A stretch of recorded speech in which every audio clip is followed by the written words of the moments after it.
आप सभी की स्वागत है। बात करेंगे यहाँ पर एक शानदार और दिग्गज स्टॉक के बारे में जो अपने बिजनेस में क्वालिटी इंक्रीज कर रहा है और परफॉर्मेंस में भी क्वालिटी यहाँ पर दिखा रहा है। हम यहाँ पर बात कर रहे हैं भारतीय रिटेल के बारे में।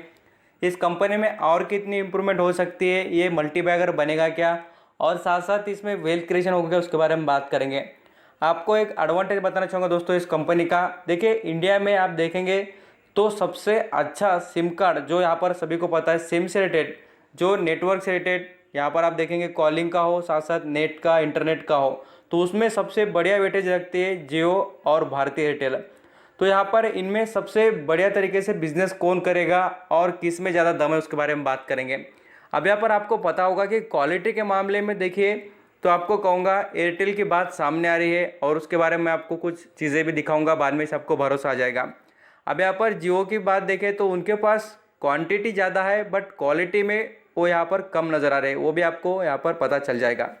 चलिए स्टार्ट करते हैं, देख लेते कुछ ज़बरदस्त बातें। पहले मैं आपको बताना चाहूँगा, देखिए इस कंपनी का जो बिज़नेस है भारतीय रेल का, बहुत ही अच्छी तरीके से इनके पास जो सब्सक्रिप्शन है, जो यूज़र है, उनमें बढ़ोतरी हो रही है और उनका जो एक्सपीरियंस है जियो से भी अच्छा बताया जा रहा है। अब ये बात क्यों हो रही है, मैं आपको जिस तरीके से मैंने आपको बता दिया कि जियो क्वांटिटी पे यहाँ पर डिपेंड है और मैं आपको बता दूँ भारतीय एयरटेल क्वालिटी पे। क्वालिटी इसलिए कि जो डाटा यूज़र है उनको यही बात चाहिए कि फास्ट इंटरनेट सर्विसेज मिले। यहाँ पर जियो की एक ही बात है दोस्तों कि इंटरनेट सर्विसेज जो है वो बहुत ही स्लो और यहाँ पर स्लो चल रही है। इस वजह से बहुत से यहाँ पर जो यूज़र है सेटिस्फैक्शन उनको नहीं है, तो यहाँ पर ये क्वेश्चन भी आ रहा है। तो यहाँ पर एक बात आप समझ रहे क्या, हम यहाँ पर इन्वेस्टिंग के हिसाब से देखें तो आपको पता चलता होगा जिस कंपनी का परफॉर्मेंस अच्छा रहेगा, क्वालिटी मेंटेन करेगी, उसके पास लोग भले ही कम हो बट बढ़ते हुए नज़र आ रहे हैं। इस बात को याद रखना कि उनके कस्टमर ऐड हो रहे, मोस्ट न्यू सब्सक्राइबर आ रहे हैं उनके पास मोबाइल नेटवर्क के बारे में, ये बात आप याद रखना। अब यहाँ पर हम नेक्स्ट वीडियो पर बात करेंगे तो कुछ और भी चीज़ें दिखाने की कोशिश करूँगा। मैं आपको फटाफट न्यूज़ दिखा देता हूँ, बाद में स्टॉक के फंडामेंटल के बारे में बात करेंगे। यहाँ पर आप एक बात समझेंगे तो बताना चाहूँगा, देखिए जो भारतीय रिटेल है एक ज़बरदस्त तरीके से आपको बताना चाहूँगा, एक कंपनी को एक्वायर कर लिया उन्होंने। यहाँ पर आपको बताने की कोशिश करूँगा एज पर द यहाँ पर रिसेंटली अनाउंसमेंट के बारे में यहाँ पर बताया गया है। देखिए announcement deal Bharti Airtel will acquire the 20% stake in the Bharti Telemedia from. यहाँ पर आप एक बात समझना कि देखिए आपको यहाँ पर एक मैं डायरेक्टली ऐसे बता रहा हूँ चीज़ की, देखिए यहाँ पर आपको पता चलता होगा कि 20% का स्टेक एक्वायर किया है। क्यों एक्वायर किया है, तो अपना बिजनेस एक्सपांड करने के लिए। ये बात जो कंपनी का मोटिव है, कंपनी क्यों यहाँ पर ऐसा कर रही है, डील क्यों कर रही है, इस बात को आप समझिए।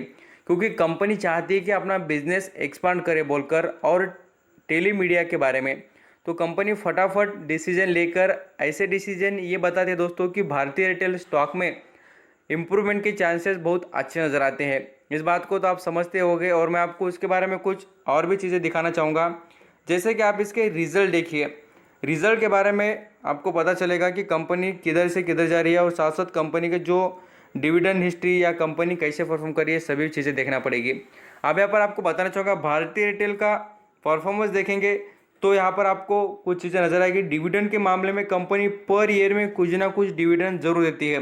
इस कंपनी पे बहुत बड़ा एक इशू चल रहा था और आपको बताया है और आपको बताने की कोशिश भी करूँगा। देखिए कर्जे का, ये बात आपको पता ही होगी। और मैं आपको इसके शेयर होल्डिंग पैटर्न की थोड़ी बात बता दूँ तो यहाँ पर आप देख सकते हैं प्रमोटर के पास आपको नजर आएगा 56% का स्टेक प्रमोटर के पास है, कांस्टेंट है, कोई भी चेंजेस नहीं है। यहाँ पर हम बात करें तो पब्लिक के पास देखिए 43%, इसमें म्यूचुअल फंड, अदर FI सब कुछ इन्वॉल्व है। यहाँ पर हम एक बात भी देख लेते हैं कि इसके कोई शेयर गिरी हुई है क्या, तो देखिए इस कंपनी के पास ये एडवांटेज बहुत अच्छा है कि इसके पास कोई शेयर गिरी हुई भी नहीं है। अब यहाँ पर इसके जैसे कि रिजल्ट की बात करें तो मैं आपको एक एक चीज़ इसलिए दिखा रहा हूँ कि आपको अंडरस्टैंडिंग होना ही चाहिए। अब देखिए इसके रिजल्ट की बात करें तो यहाँ पर आप एक चीज़ बहुत ही अच्छी तरीके से समझ सकते हैं कि कंपनी के जो क्वार्टरली बेसिस पर रिजल्ट देखेंगे पिछले क्वार्टर के, तो यहाँ पर देख सकते हैं माइनस में रिजल्ट है। माइनस में, ये बात मैं आपको बार बार दिखाया इसलिए ले रहा हूँ कि आपको पता हो जाए।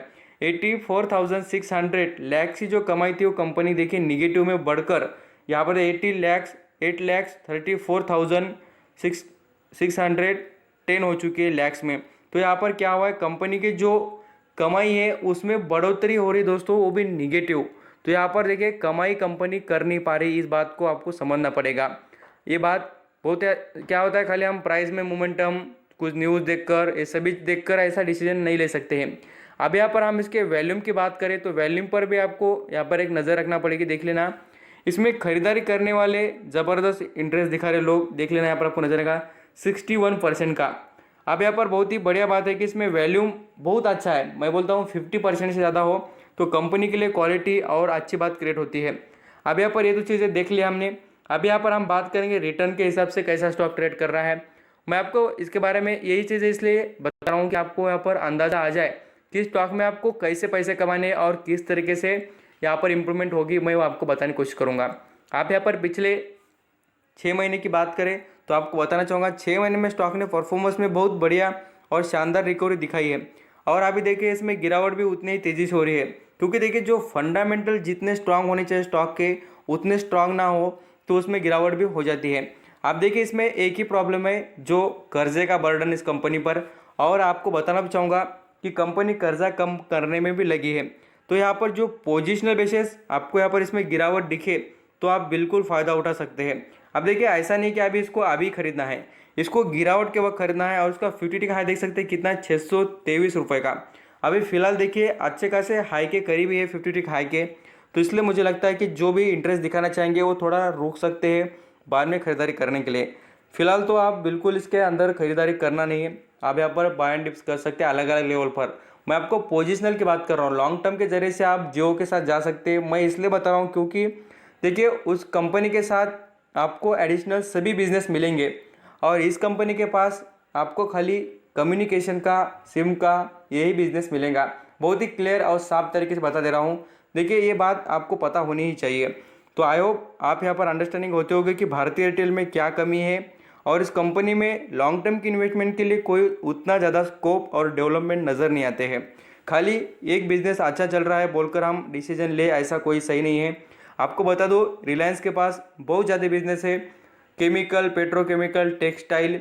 आप यहाँ पर देखेंगे जियो मार्ट, आपको पता ही है ग्रॉसरी में, और साथ साथ रिटेलिंग बिजनेस में बहुत अच्छा है यहाँ पर डेवलपमेंट हो रही है उनमें। आप यहाँ पर और देख सकते हैं कम्युनिकेशन, मीडिया में है, इंटरटेनमेंट में है, बहुत कुछ यहाँ पर financial services, software services provide करते हैं। तो इन चीज़ों को आप देखिए और बाद में डिसीजन लेना दोस्तों।